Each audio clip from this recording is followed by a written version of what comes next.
Olá, Cissa. Como é que tá? Tudo jóia? Olá, Nilson, tudo em paz? E aí, pessoal, tudo bom? Pessoal de casa, mais uma vez estamos aqui para fazer a nossa videoaula, esse bate-papo com Cissa. E Cissa vai transcorrer de lá e vai conduzir a nossa aula de hoje. Olá, Cissa. Certo, vamos lá então, saudade de todos. Vamos fazer a nossa prece para iniciar a nossa aula de hoje, ok? Vamos lá.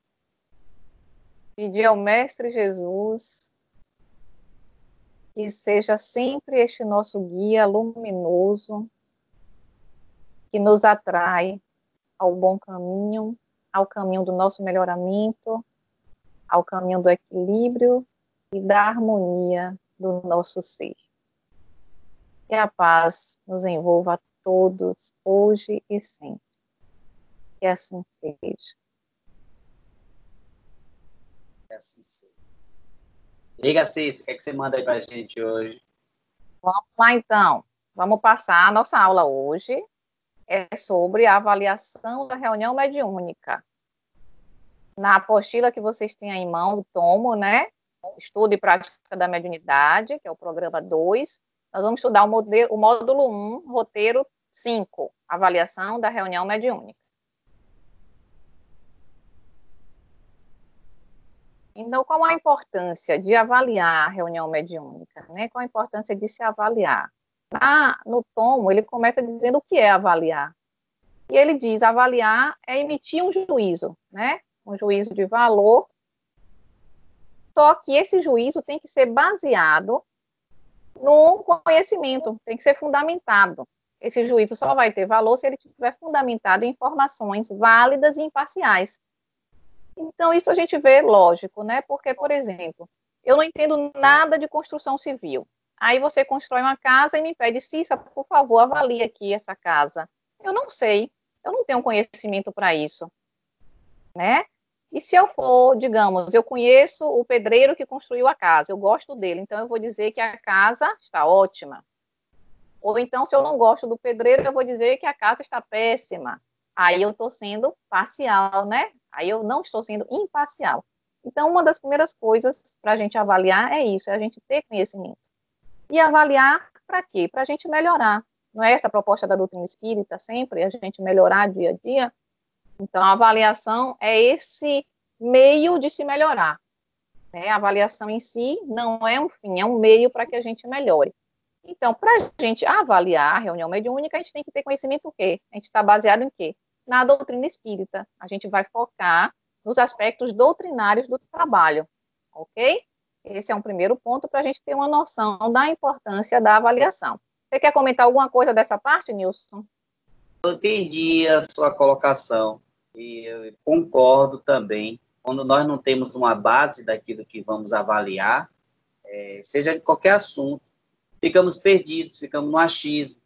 É como você acabou de citar, se eu não entendo nada de obra, eu vou achar, né? Vou ficar achando, né? Eu acho isso, eu acho aquilo, eu acho que a obra não está boa, acho que a obra está boa, acho que o pedreiro errou, acho que o pedreiro acertou. Então, eu não vou ter uma certeza do meu comentário. Serão comentários baseados numa suposição, de uma ideia preconcebida minha, certo? Que talvez não tenha nenhuma base estrutural, já que nós estamos falando de obra, de construção.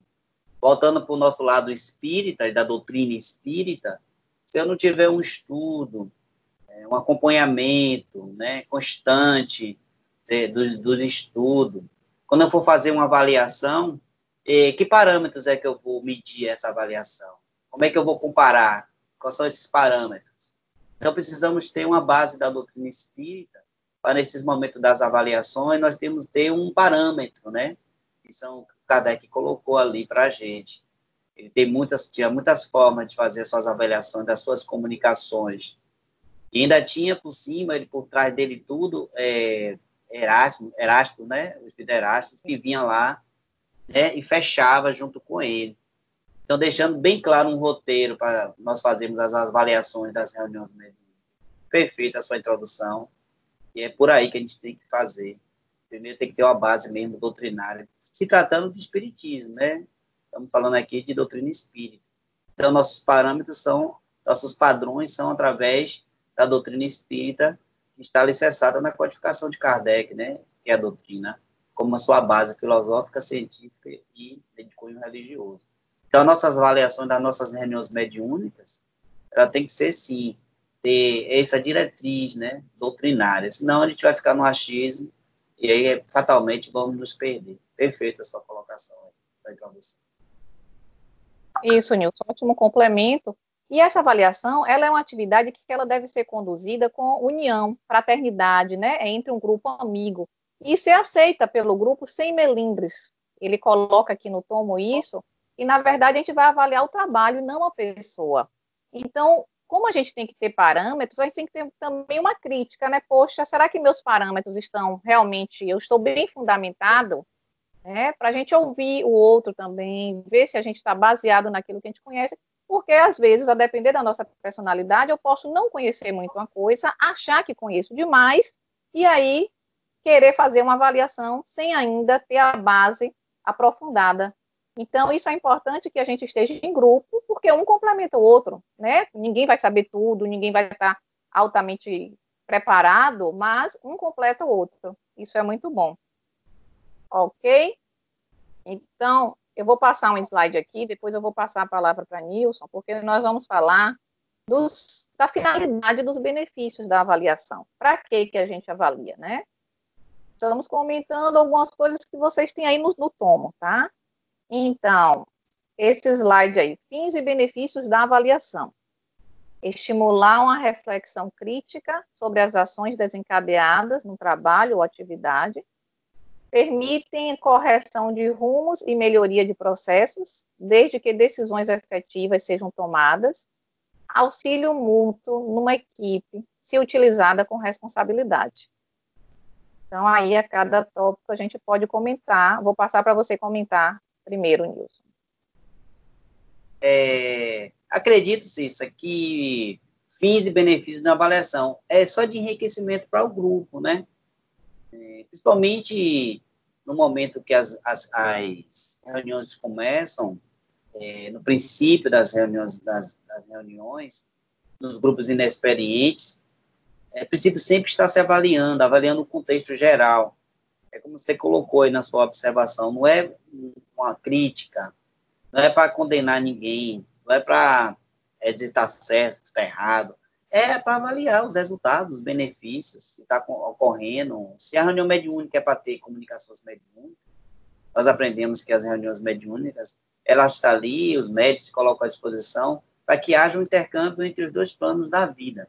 E se isso não vem ocorrendo, é preciso avaliar por quê, né? O porquê disso, os médicos não estão bons, a equipe não tá concentrada, e aí a gente vai achando os porquês, né? Com essas avaliações. No meu primeiro momento, assim, eu entendo essa percepção. Você pode... Excelente, Nilson, é por aí mesmo. E se a gente for avaliar, ó, o nosso tema, mas tudo na vida, se a gente não avaliar, a gente não muda o rumo, a gente segue fazendo, às vezes não está bom, às vezes a gente não está indo bem, mas a gente está seguindo porque a gente não parou para se questionar, para observar realmente se é aquilo que a gente está querendo, né? Então, como a doutrina espírita nos coloca como um princípio, a nossa autotransformação, a nossa melhora, tudo que a gente faz, a gente está buscando isso, né? Então, a gente tem que saber onde é que eu estou errando, o que é que está bom para a gente ir fortalecendo e ajudar o trabalho, né, ser o mais coerente possível. Então, essa avaliação permite que a gente vá se corrigindo. Se a gente tiver a humildade também de aceitar, né, as orientações, a colaboração. É esse último item que ele colocou no slide, do auxílio mútuo numa equipe, se for utilizada com responsabilidade.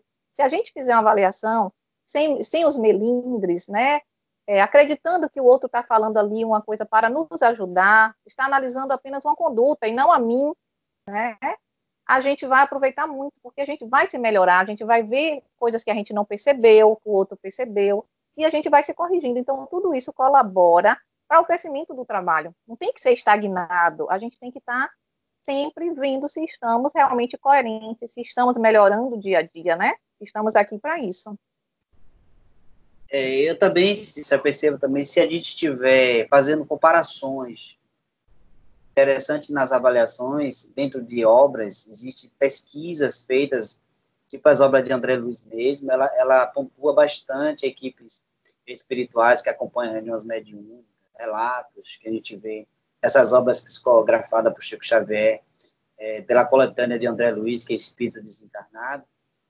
Se ele tiver, como de Kardec também, umas obras de Kardec do Céu e Inferno, o Livro dos Médiuns, se a gente faz comparações, então a gente vai vendo resultados. Como você falou, é crescimento do grupo, crescimento individual e coletivo. Agora, sim, eu queria apontar uma coisa. O que eu percebo também nas avaliações é que se você não tiver é preciso um condutor, né, para a avaliação. Uma pessoa muito assim responsável, uma pessoa muito que esteja com bom conhecimento, que ela auxilie na avaliação, né? Porque se a gente às vezes deixar ela muito solta e sem um propósito, um meio, um início, meio e fim, talvez a gente se perca na avaliação, se torna muito banal, os comentários se tornam muito às vezes se desvia do próprio comentário objetivo principal, da avaliação.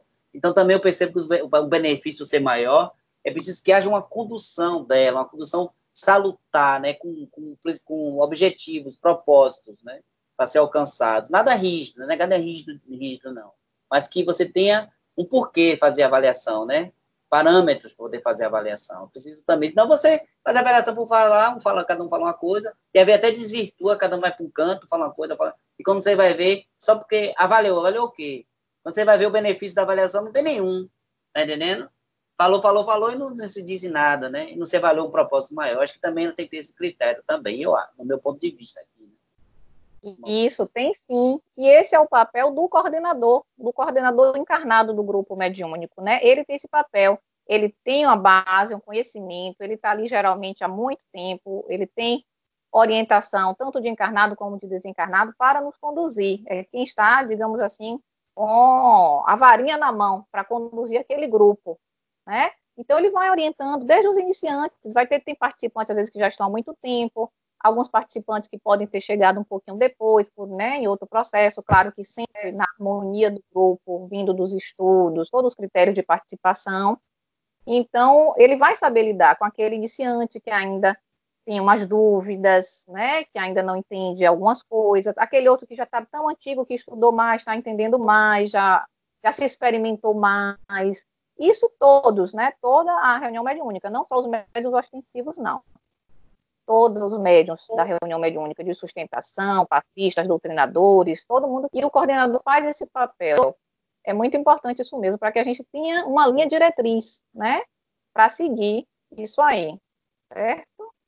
Aí aqui também no tomo, a gente vai passar o próximo slide,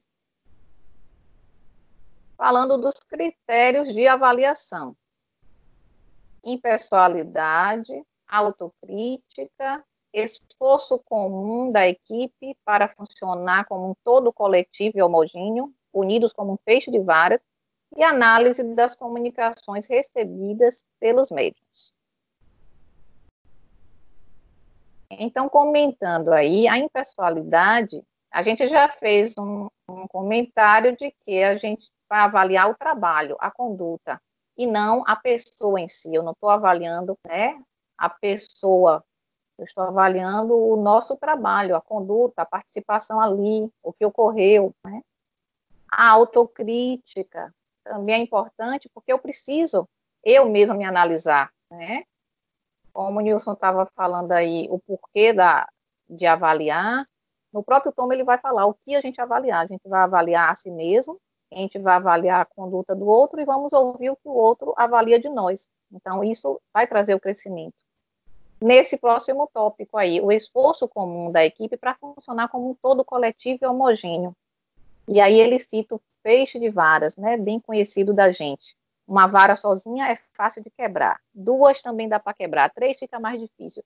Quando junta o feixe todo, fica muito difícil quebrar, vai ser preciso muita gente para quebrar.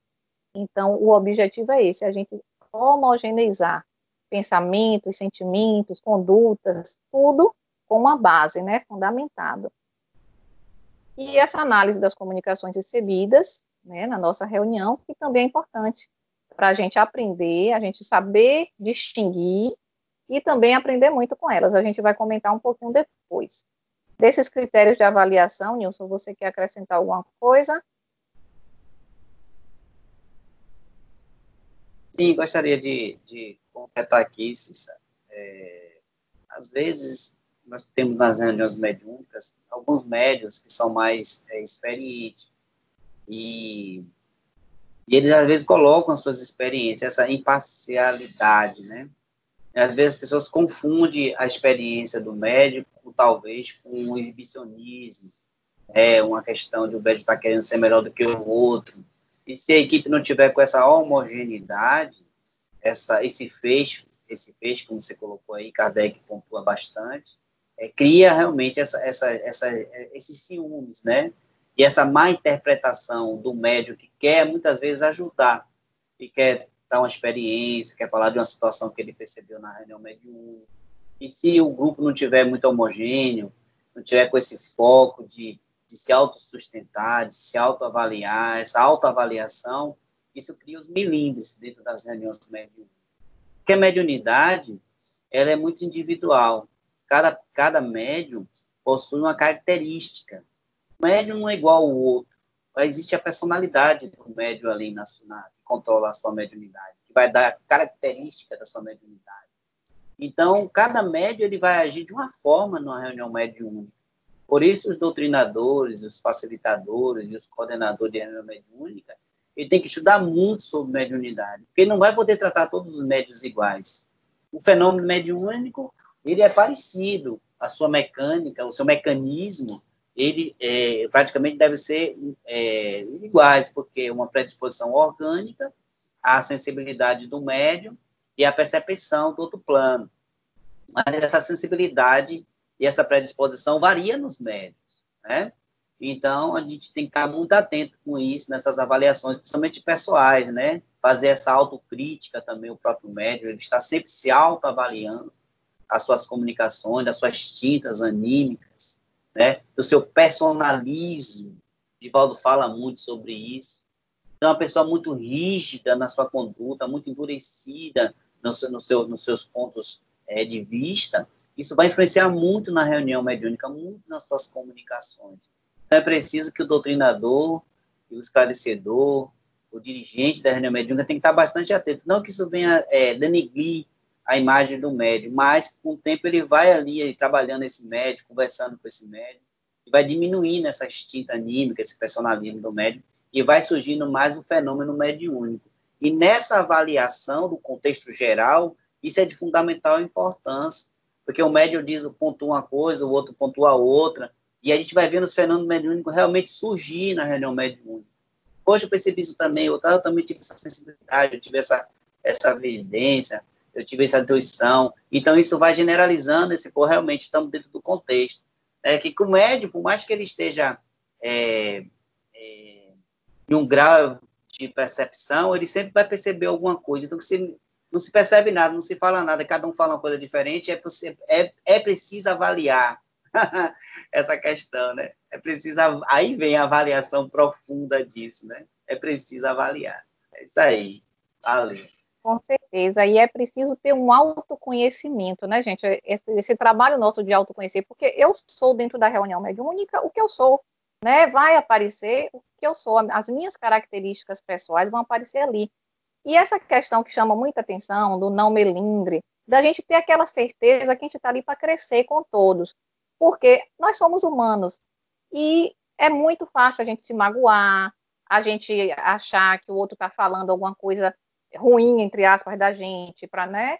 E não é o objetivo nosso, que estamos seguindo esse caminho da doutrina espírita, é nos melhorarmos, é ouvir o que o irmão tiver para nos dizer, analisar, ele pode até estar equivocado naquele momento, mas a gente vai analisar junto com ele, e quem tiver equivocado vai chegar a um consenso comum, né? A gente vai chegar a um crescimento. Eu acho que a gente tem que ter em mente sempre isso. E aproveitar as experiências de todos.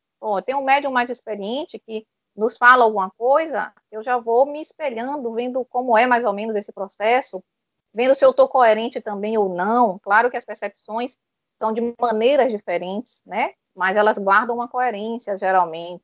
É um processo muito bom, viu, gente? Agora é um processo, como o nome diz, processo. Então, não é de um dia para o outro, é um crescimento, e a gente tem que estar disposto mesmo a se colocar para crescer. Porque se a gente não estiver nessa disposição, aí a gente vai se magoar, a gente vai achar um bocado de coisa, vai largar o trabalho, vai sair por um caminho que não deveria, perder aquela oportunidade de crescer. Né? Ô, Muito Cissa, legal. essa avaliação, muito pessoal, isso ficou muito autocrítica, né, da autocrítica, como você coloca aqui, que a Ana Apostila faz esse recorte aqui, é isso que eu queria dizer, eu vou insistir nessa parte.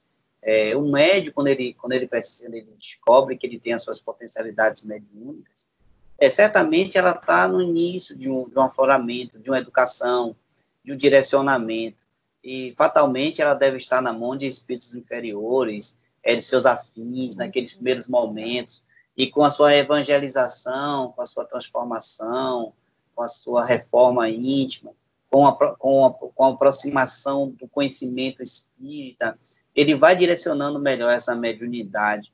Então, como o Divaldo fala, eu ouvi Divaldo fazer uma palestra essa semana sobre mediunidade, foi muito boa a palestra dele, falou sobre as obsessões mediúnicas, falou sobre o desenvolvimento mediúnico, e como o médium vai crescendo. Então, o médium, com ele se autodescobrindo isso, ele estudando e se autoestudando, ele chegando numa reunião mediúnica, ele vai cair por terra o milímetro, né? Ele vai perceber que o mecanismo mediúnico, se ele não for muito bem conduzido, ele pode cair em garras de espíritos malignos, perversos, perturbadores, perturbados, que pode desequilibrar a sua mediunidade.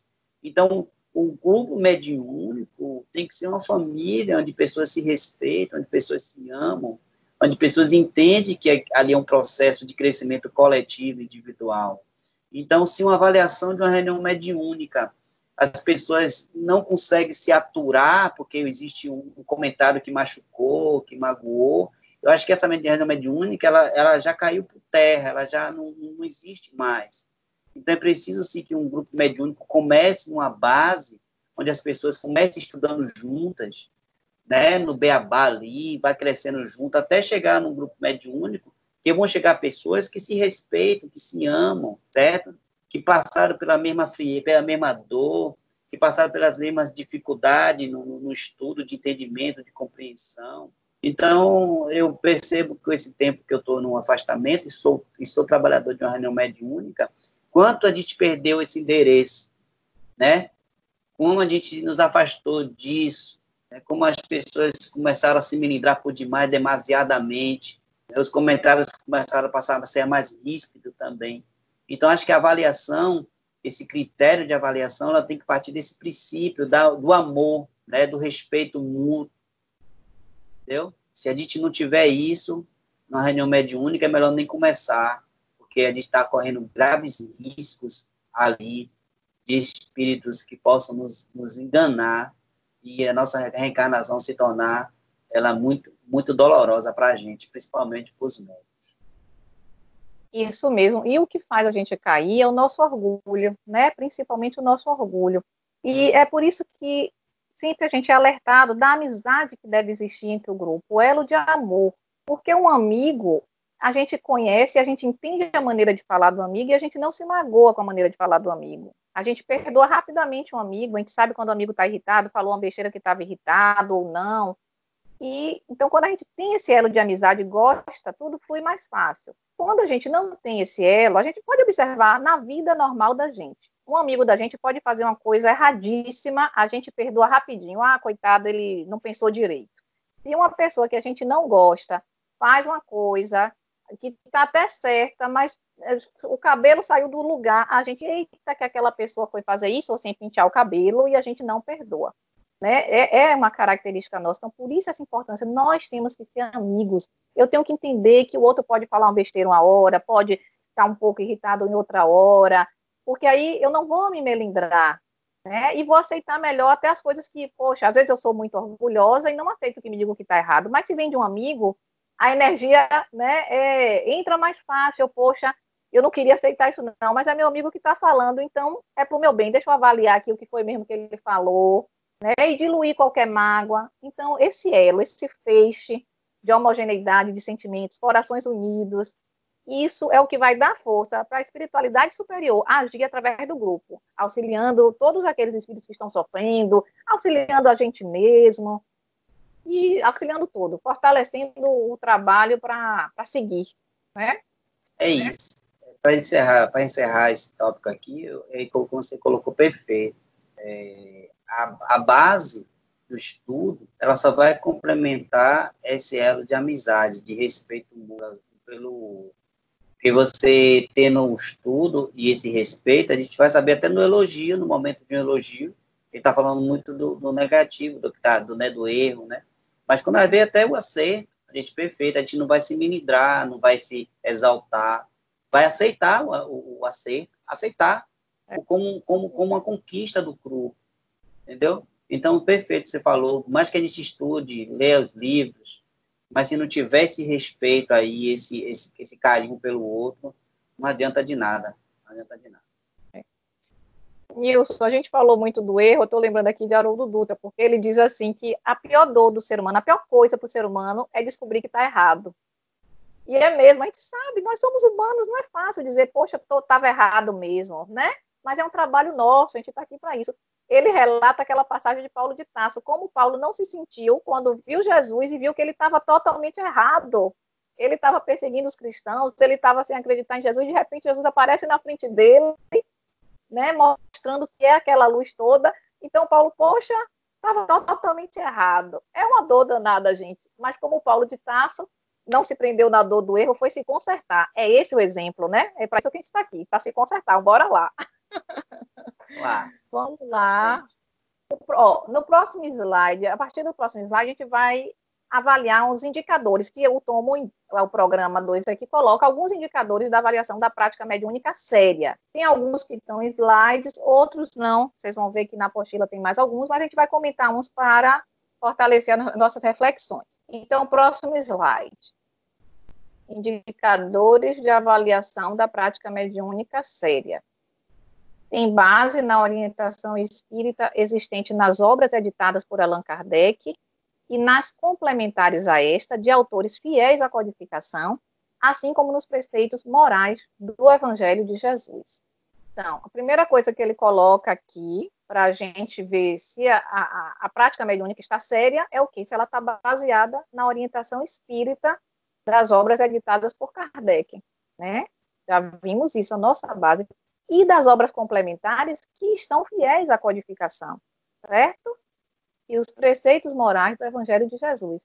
Então, a gente vai para uma reunião espírita, né? Tá participando de uma reunião, digamos, e você vê lá coisas que não está de acordo com o que Kardec editou na codificação, codificou dentro dos princípios que ele adquiriu com a equipe de espíritos superiores, né, que o orientou. Então, você, poxa, tem alguma coisa errada. Então, é um indicador da seriedade, né, dessa reunião mediúnica. Comente, Nilson. Isso, Cissa. Nós ainda estamos bem distantes, né, dessa compreensão das obras de Allan Kardec. É uma ciência muito profunda. Como nada, nós precisamos estar lendo ela, né, e nos habituar a ler esta obra. E, se possível, nos grupos de estudos, nas casas espíritas, a gente fazer o estudo dessa obra. Conforme a gente vem elucidando desde o início da nossa fala, é preciso que as pessoas que vão para a reunião mediúnica tenham acumulado uma base dessa obra, tenham lido essa obra, tenham participado de grupos que discutiram esta obra. Porque se a gente for falar, nós somos conhecedores profundos da obra de Kardec, nós podemos estar cometendo um grande equívoco, né? Porque Kardec é muito profundo. Então, mas nós não podemos ser neófitos, né? Nós não podemos adentrar uma câmara mediúnica sem nenhum conhecimento dessa obra. Então, é de fundamental importância que uma casa espírita que vai começar trabalhos espíritas, principalmente trabalhos mediúnicos, as pessoas sejam conhecedores da obra de Allan Kardec, como nada, tenha lido as obras. Se possível, se debruçar sobre ela para um estudo mais aprofundado. Aí sim, você vai ter um parâmetro de avaliação. Como a gente falou no início das nossas falas aqui, das nossos slides. Aí você vai ter um parâmetro para avaliar. Como é que você vai avaliar alguma coisa se você não tem um parâmetro, se você não tem um referencial, se você não tem como tirar uma dúvida? Então, as obras de Allan Kardec, para o centro espírita, para os espíritas e para os médiuns espíritas e os médiuns cristãos, ela não pode fugir. Ele não pode fugir disso. E tem mais uma, Cissa. Você começa a vida materialista, a vida material, nos leva para um caminho materialista, né? A nossa vida, ela nos conduz a trabalhar, a ganhar o pão nosso de cada dia, a se vestir cada vez melhor, a comer cada vez melhor, a ter um carro melhor, a ter um apartamento melhor, a ter uma moradia melhor, né? A pagar uma escola melhor para o seu filho, a comprar livros melhores, né? A ter um aparelho telefônico melhor, a ter um notebook melhor. Então, ela nos empurra para esse materialismo, né? Essa busca incessante da matéria, que não é ruim, que a gente precisa. Hoje mesmo, eu estou vendo a necessidade de meu computadorzinho, meu notebook está aqui velhinho, coteadinho, que eu não troquei, e eu estou vendo como é ruim você ficar atrasado no tempo. Você fica, né? Oh, meu Deus, não comprei outro, agora eu estou aqui me... É como se eu tivesse com Fusca de 1978 e nós estamos em 2020, imagine. É claro que a gente precisa, né, estar atualizado.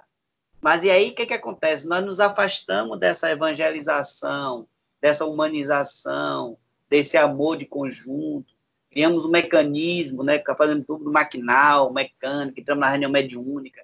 Aí esse dia tem que ler o livro dos médicos, amanhã eu leio, tem que ler o livro do Evangelho, amanhã eu leio, amanhã aí, e acaba você leu aquela obra há 20 anos atrás e nunca mais foi buscar ela, nunca mais foi consultar aquela obra, tá entendendo? Os grupos passam 30 anos, nós temos 30 anos de centro espírita, quando é que você quer ler o livro dos médicos?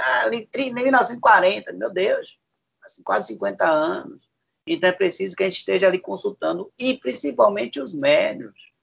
Se eu posso aqui me fazer um relato pessoal, eu tive dificuldades na minha mediunidade, depois de uns 10 anos de mediúnica, e que eu me reportava toda vez para o livro dos médiuns, ia lá ver, ficava olhando, comparando, o que está acontecendo comigo, interessante, porque é o nosso guia, né? O nosso guia ali é o livro dos médiuns, né? É um tratado ali de mediunidade, né? É um tratado ali que compara como fosse para um médico que está ali com as suas dúvidas, ele consulta aquele tratado. Então, o livro dos médiuns é um tratado que os médiuns têm que estar consultando.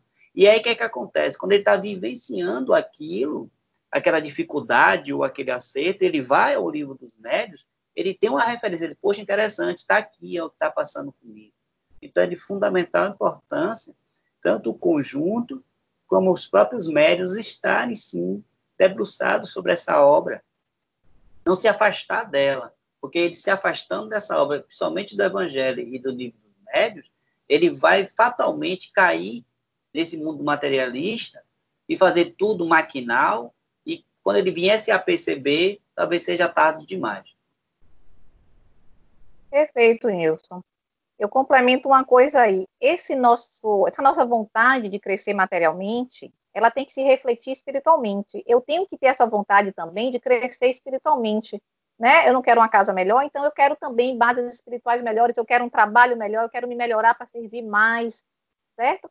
E para nós espíritas, o caminho desse nosso melhoramento é a codificação espírita, sim. É uma obra monumental. E quanto mais a gente estuda, mais a gente vê que, como o Nilson falou, que ainda não conhecemos, que ainda não percebemos tudo, mas vale a pena. O livro dos médiuns é um tratado que você fica assim, meu Deus, as dúvidas estão todas ali. Esse trabalho foi da equipe espiritual superior, com Kardec, foi praticamente segurando Kardec nas mãos e fazendo esse trabalho, porque a gente vê que tem coisas ali que respondem a gente hoje, 160 anos depois, entendeu? Nossas dúvidas estão ali. É um trabalho meticuloso. Kardec teve o cuidado de deixar a base pronta, uma base que a gente não pudesse escapar dela, de quem quer seguir a doutrina espírita, né? Porque, assim, se eu sigo outras filosofias, ótimo, nenhum problema. Agora, se eu estou dentro da casa espírita, seguindo a doutrina espírita, eu tenho que ser coerente com a doutrina espírita, né? Eu não posso estar no centro espírita trazendo maneiras de agir de outras filosofias, que sejam ótimas, mas lá onde é pregado aquela filosofia, não é?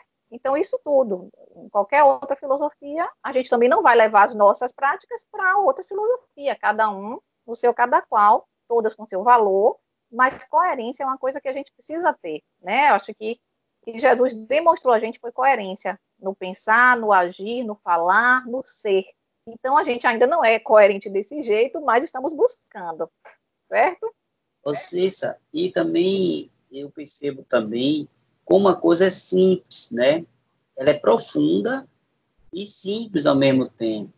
Se você tem ali o entendimento dos mecanismos da mediunidade, se você estuda o grau evolutivo dos espíritos, cada um tem uma faixa, cada um está num patamar evolutivo, e você sabe que você precisa fazer o seu autoestudo, e a sua evangelização, a sua transformação no amor, e você se coloca à disposição ali, não precisa mais de nada. Então, a gente quer incrementar aquilo que a gente talvez não compreenda e começa a colocar técnicas, sugestões de outras filosofias, e quer aplicar isso dentro disso, dentro daquilo, coisas tão complexas que acaba até atrapalhando tudo, fugindo de uma simplicidade que... Porque a mediunidade é uma coisa natural, né? A mediunidade, ela é uma predisposição orgânica que todo mundo traz, que todo mundo né? Claro que tem uns que estão num grau para mais, outros está para menos. É uma coisa natural. Nós estamos incessantemente em contato mediúnico com o plano espiritual e com o plano material. Por que nós vamos complicar isso?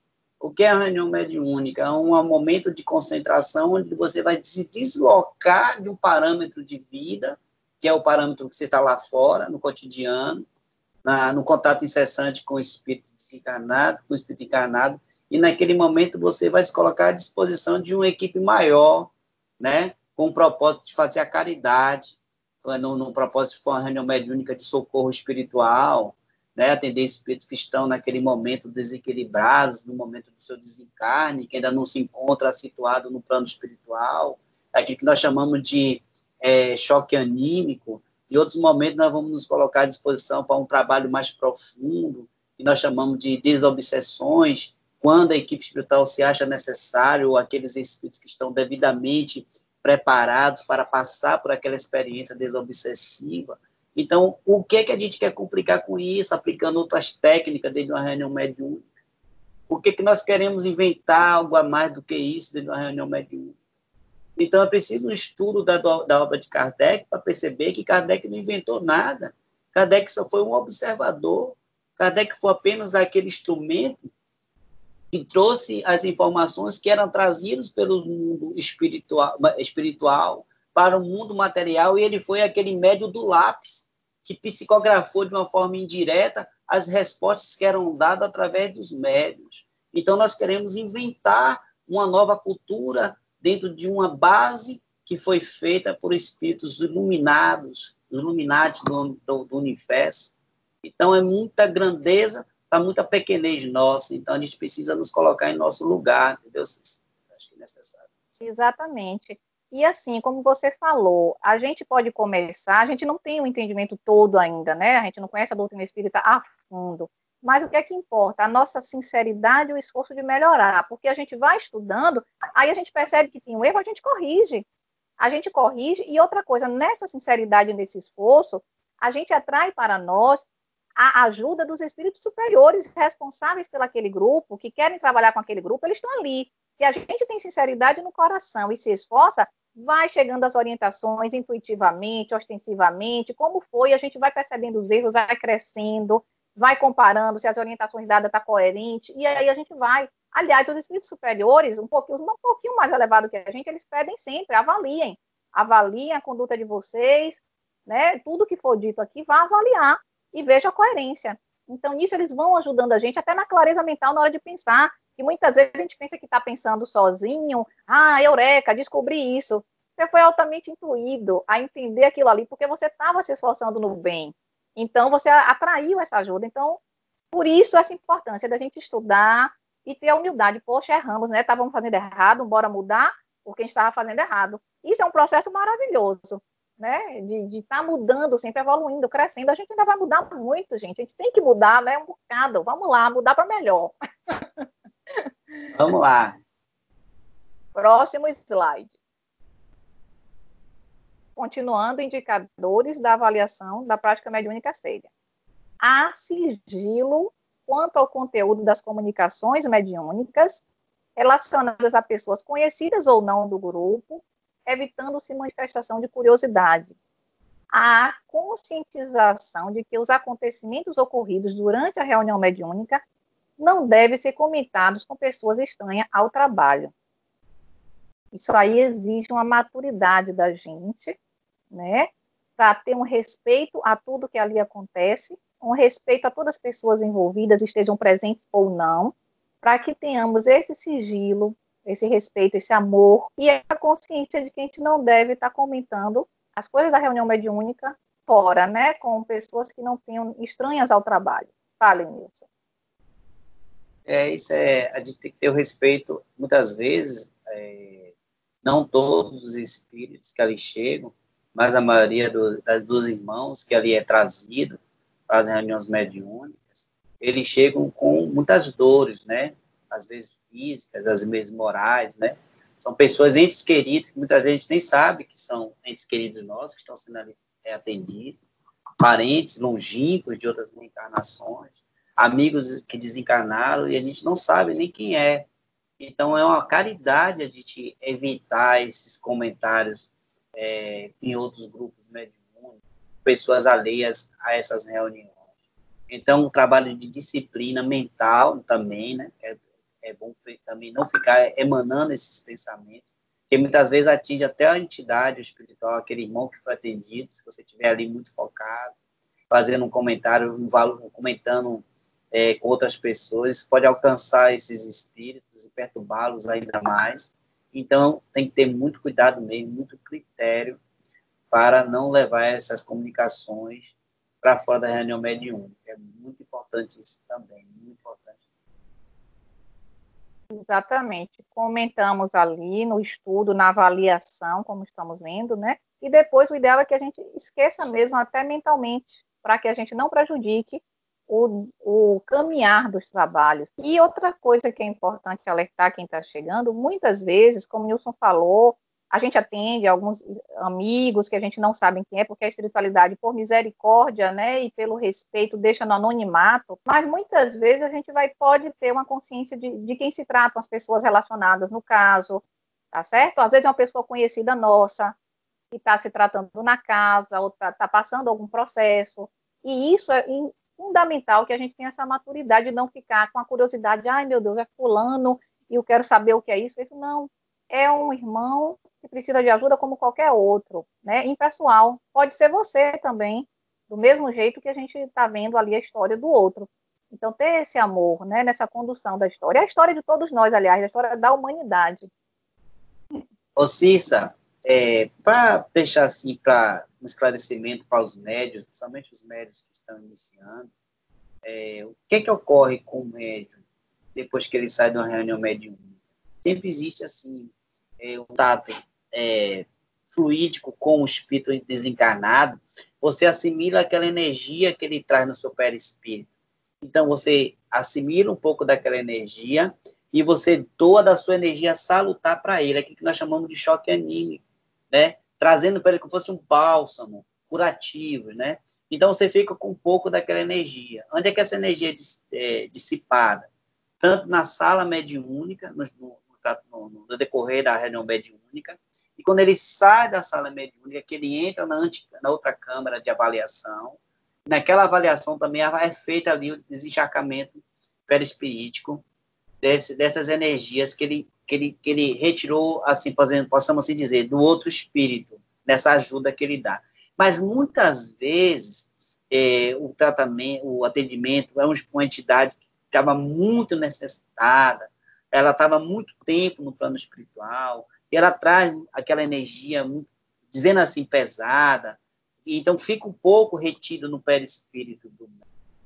Então, se o médium continua lembrando daquela comunicação, se ele vai para casa lembrando daquela comunicação, se ele mergulha de novo naquele psiquismo, ele corre um risco grave de ele atrair novamente essa entidade espiritual para o seu campo mediúnico. Então, imagina comentar aquela comunicação. Então, o exercício do médium É aquele exercício de limpeza do perispírito, de entrar em oração, de vibração. Eu, particularmente, eu evito até lembrar daquelas comunicações, e algumas vezes eu nem lembro. Na reunião mediúnica, eu só tenho lembranças, flash. Às vezes é mais lembrada na avaliação. Mas mesmo assim, depois da avaliação, eu prefiro até esquecer aquela comunicação, não por falta de caridade, mas justamente para isso, para evitar uma perturbação maior à entidade espiritual que foi atendida e também me perturbar. Mas com o tempo que você vai se tornando um médico mais experiente, você vai se tornando mais entendido disso, isso vai se tornando muito natural. Então, quando você sai do centro espírita, praticamente a reunião mediúnica ali, ela ficou assim, para trás, você já está pronta para outra, só fica as lembranças boas, aprendizado, e aí você vai. Imagine você saindo comentando. Então, isso é quase com o tempo, você vai se tornando uma prática tão natural, que essa questão aqui cai por terra, ninguém comenta mais nada, só faz a avaliação e a gente vai amadurecendo e se torna uma prática tão natural que isso vai passando. Perfeito. E a gente vai ver aí o que é que a gente precisa guardar, onde é que a gente deve se deter. A gente vai ver aí no próximo slide. Continuando os indicadores da avaliação da prática mediúnica séria. Descentralizar a atenção das manifestações fenomênicas para deter-se no sentido moral dos fatos e das lições. Na mediunidade, o fenômeno constitui um envoltório externo que reveste o fruto do ensinamento. Fechando, né, gente, tudo isso que a gente está conversando aí.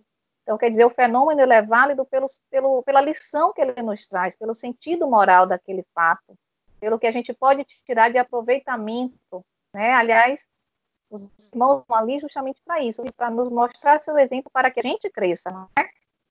Fale, Nilson. Justamente, né, perceba como ele falou, descentralizar a atenção das manifestações fenomênicas. É praticamente aquilo que eu falei na estante, esse esquecimento de você tentar deixar só o fruto que você adquiriu ali, da caridade, do bem que aquele espírito entrou tão ruim naquele momento, se assim foi, se ele entrou assim necessitado, e ele passou por você, passou pela equipe encarnada, e saiu dali melhor do que chegou, ou já saiu melhor encaminhado. Então, sair desse fenômeno, né, se preocupar mais com a questão moral, com a questão do amor, da caridade, né, dos benefícios que ficou tanto para ele como para nós. E se vale ressaltar e afirmar que eu acho que a reunião mediúnica, o maior beneficiado somos nós. Eu acredito que se eu não tivesse numa reunião mediúnica hoje, vendo o que eu vejo, sentindo o que eu sinto, né, e as alegrias e as tristezas que nós presenciamos na reunião mediúnica, talvez eu não fosse essa pessoa que eu sou hoje, que ainda preciso melhorar muito, modificar muito. Voltando aqui para a nossa atualidade, hoje, no momento que o mundo vai passando, nesse aprendizado com esse vírus, eu vejo que quantas reuniões mediúnicas eu ainda preciso participar, e espero que eu participe de muitas. Espero que Deus me dê a oportunidade de ainda viver mais 40 anos de reunião mediúnica, para ver se eu me transformo, ver se eu melhoro, né? Porque a gente sabe lá que aí o recado que eles vêm dar é para nós, né? Ele vem dizer, olha, como é que você vai ficar lá no plano espiritual? Melhor você mudar mais. A gente vê isso, os espíritos chegam lá perturbados, desorientados. Muitas vezes a gente vê espíritos zangados por demais, né, com bobagens ou com coisas sérias. Então, será que nós já estamos capazes de chegar no plano espiritual deixando nossas mágoas para trás? Então, o que vale mesmo é sair do fenômeno e entrar na questão moral, na questão do resultado que causa em nós. E que eu digo uma coisa a você, Cissa, preciso de muita reunião mediúnica. Preciso, sim, trabalhar minha mediunidade para dar passagem a mais espíritos, para sofrer a dor deles, para saber quanto eu preciso melhorar e quanto eu preciso modificar ainda aqui na Terra.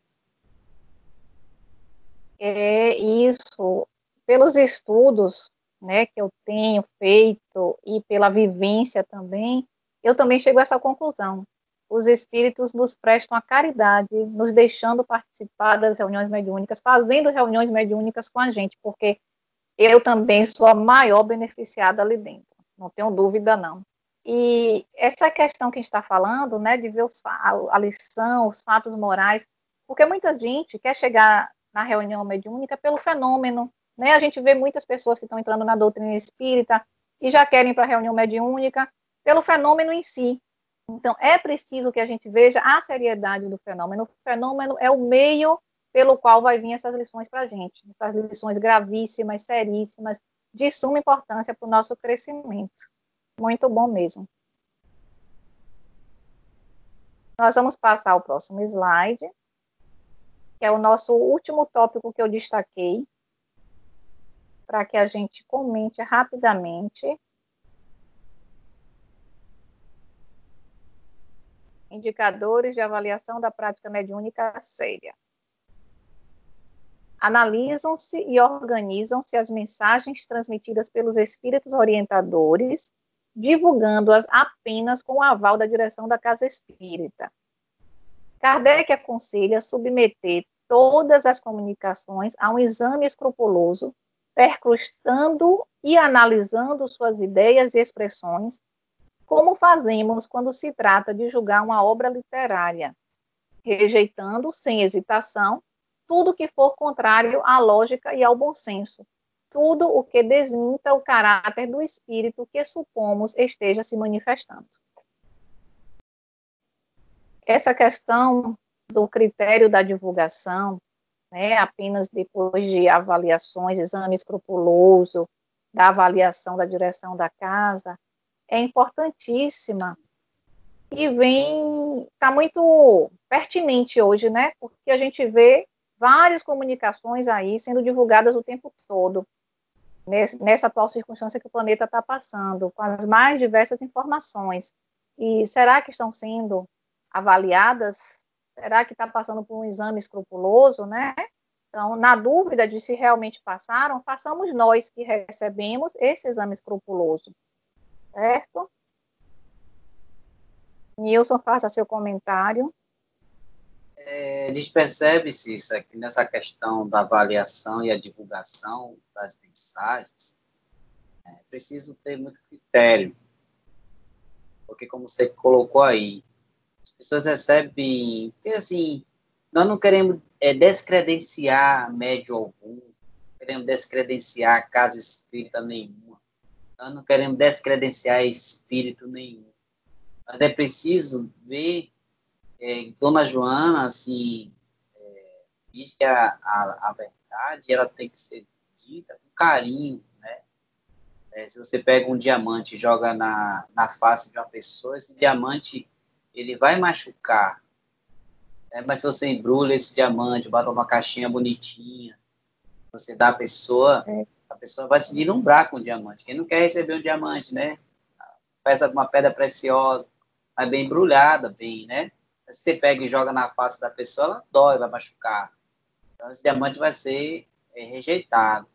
Então, as mensagens mediúnicas, vinda de qualquer espírito, qualquer segmento religioso, no nosso caso, na doutrina espírita, é necessário fazer uma avaliação se ela tem necessidade de ser divulgada para um grupo maior. Kardec diz que os médiuns são os primeiros beneficiados, né? Então, se o médium ele recebe uma mensagem e ela modifica ele para o bem, ela já fez o seu papel. Ela já veio com o endereço certo. Ela vem para o médium. Se ele pega essa mensagem ali e se transforma com aquela mensagem, se fortalece, né? Se ele está passando por um momento triste, ela vem ali, dá um estímulo a ele, vê que ele precisa continuar a caminhar.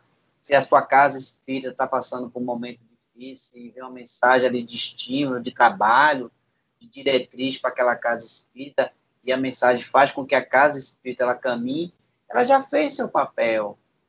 A gente vê a gente percebe que existem os grandes médiuns, os missionários, que eles já foram comprovados a sua eficácia como pessoa humana, que dedicou a sua vida a obras de edificação da humanidade. Então, existem esses médiuns aí que estão aí sofrendo as consequências dessa conduta no mundo tão cruel como o nosso, de críticas, de dúvidas. Eles estão firmes e fortes até hoje. Um dos exemplos que nós temos é Nivaldo Franco, foi Chico Xavier, Ivone do Amaral Pereira, Raul Teixeira. e outros anônimos aí. Então, acho que nós, os menorzinhos, devemos ficar quietos e receber as mensagens para nós, né? Para a nossa modificação, ou para o nosso meio ali, do nosso grupo espírita. Aí, quem sabe, um dia, sei lá, depois de 50 anos, essa mensagem seja divulgada, ela vai sair aí pelo mundo aí falando alguma coisa. Mas é preciso critério mesmo. Preciso, sim, a gente ser mais humilde, né? Mais humilde. Precisa ninguém... Isso. Precisa falar. Ter consciência que o trabalho é para a gente, né? Que a mensagem é como você falou, é primeiro para a gente. A gente quer passar logo para o outro, porque a gente não quer fazer o nosso dever de casa e a gente quer passar para o outro, né? E aí Divaldo conta muito, quando ele reclamou com Joana que ela não fazia nenhuma mensagem para ele passando por um momento difícil, né? E ele diz, meu filho, ela diz a ele, né? Meu filho, todas as mensagens que eu faço, eu falo você é tu também, eu falo, né? Então a mensagem é para você primeiro. Então a gente tem, com esse exemplo de nosso irmão, que ele conta muito, até para que a gente se espelhe mesmo e comece a lembrar, a mensagem primeiro é para mim, né? É nosso grande ganho, né? É aproveitar o que vem na mensagem, não deixar passar direto, sem a nossa modificação, sem o aproveitamento desse conteúdo. Então, gente, tem alguns outros critérios para a gente avaliar a reunião mediúnica, né? A nossa reunião mediúnica, se ela está sendo feita de maneira séria. E aí, no tomo, vocês vão ver que não fazer registros para não personalizar, né? Não identificar as pessoas relacionadas. Registro, sim, o caso, a gente pode registrar, mas sem identificar pessoas, né? Para proteger, como a gente viu aí, o sigilo, né? Nosso respeito a tudo. O grupo também vai identificando as dificuldades, mas não focar na dificuldade, focar na solução, né? Ter a expectativa da solução. E sempre se mantendo naquele foco de aproveitação moral, né? Do conteúdo todo que chega a gente. Outro ponto bem importante é o nosso compromisso mediúnico. O nosso compromisso uma vez que eu assumo a reunião mediúnica, eu tenho um compromisso. Eu tenho que ter pontualidade e assiduidade. Eu não posso faltar por qualquer coisa, tá certo? Eu não posso estar desviando disso. Eu tenho que me procurar me melhorar. A partir do momento que a gente entra na doutrina espírita, a gente tem que procurar se melhorar, né? E eu acho que isso intensifica muito quando a gente entra na reunião mediúnica. Mais do que nunca, aí você tem que procurar se melhorar. Se conhecer e tentar tirar lá do fundinho aquela coisinha que estava difícil para desfazer aquele nó. A nossa lição, é o nosso processo, e a gente vai vendo essa necessidade muito maior. Então, a gente vai ter essa noção de compromisso. Então, quem não consegue assumir um compromisso, vai ter que se trabalhar nisso.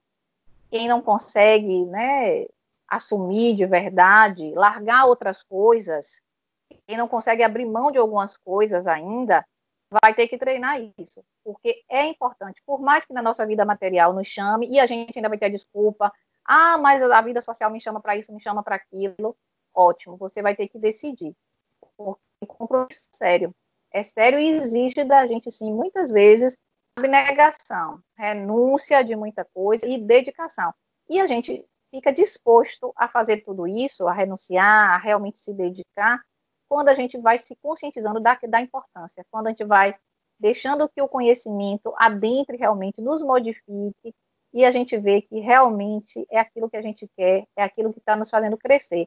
Aí a gente ganha força para seguir adiante e para renunciar o que for preciso para dar conta do nosso compromisso. E assim eu peço a Nilson para fazer os comentários finais. E a nossa prece, você faz, Nilson, a nossa prece final? Pode ser.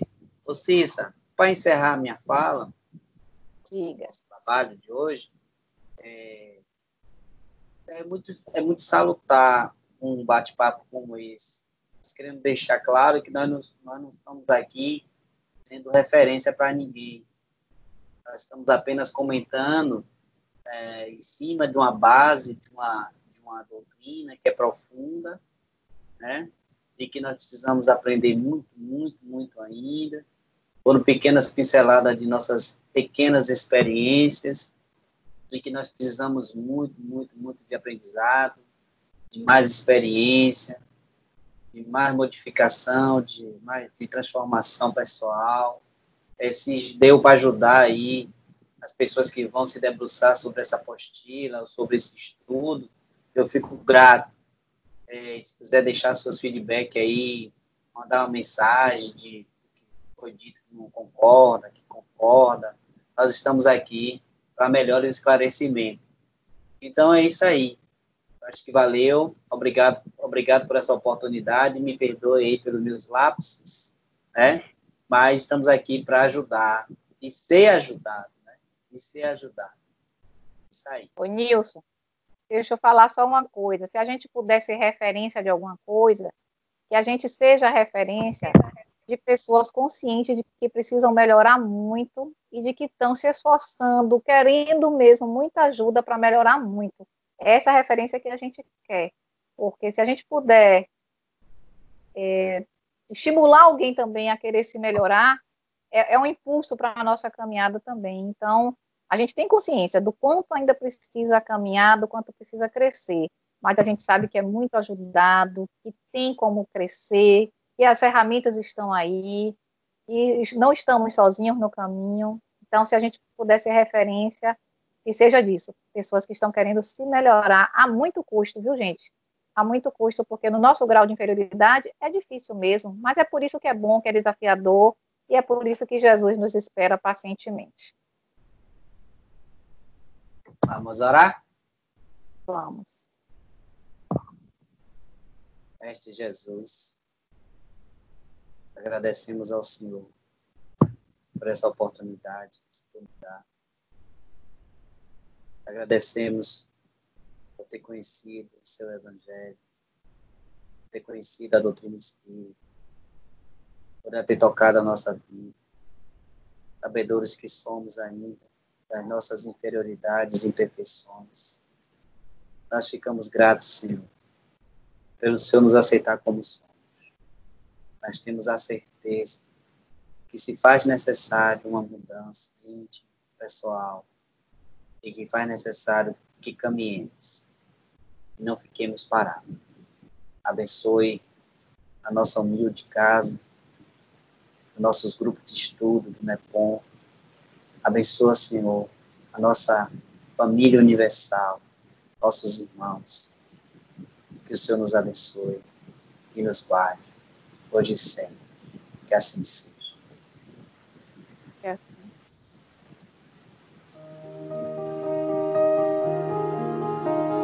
Tchau.